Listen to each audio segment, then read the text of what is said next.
बिस्मिल्लाहिर्रहमानिर्रहीम अस्सलाम वालेकुम। मेरा नाम है अब्दुल्ला खलील और आप देख रहे हैं नॉलेज टीवी। दोस्तों, ये दुनिया ऐसे लूजर से भरी पड़ी है जो आज दुनिया के सक्सेसफुल इंसानों में से एक है।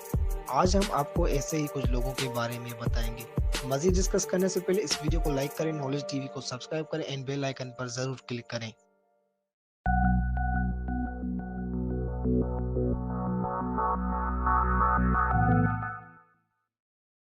Number 1, Michael Jordan. Michael Jordan का जन्म 1963 ब्रुकलिन, न्यूयॉर्क के एक गरीब घराने में हुआ।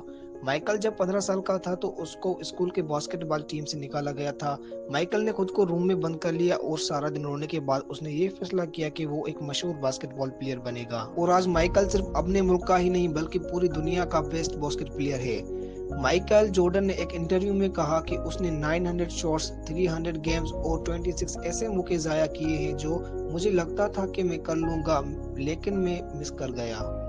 और उसने ये भी कहा कि मैं अपनी जिंदगी में बार बार फेल हुआ, इसलिए मैं आज कामयाब हूँ। Number 2, Steve jobs. Steve jobs को अपने घर वालों ने ही रिजेक्ट कर दिया था क्योंकि उन्हें बेटा नहीं बेटी चाहिए थी। स्टीव को एक गरीब शादीशुदा कपल्स को दे दिया गया। काफी तकलीफों के बाद स्टीव ने अपने दोस्त के साथ मिलकर एप्पल की कंपनी स्टार्ट की, लेकिन बाद में स्टीव को अपनी ही कंपनी से निकाल दिया गया। पर उन्होंने हार नहीं मानी और 2 न्यू कंपनीज स्टार्ट की जो बाद में एप्पल ने खरीद ली और स्टीव फिर से एप्पल का सीईओ बन गया।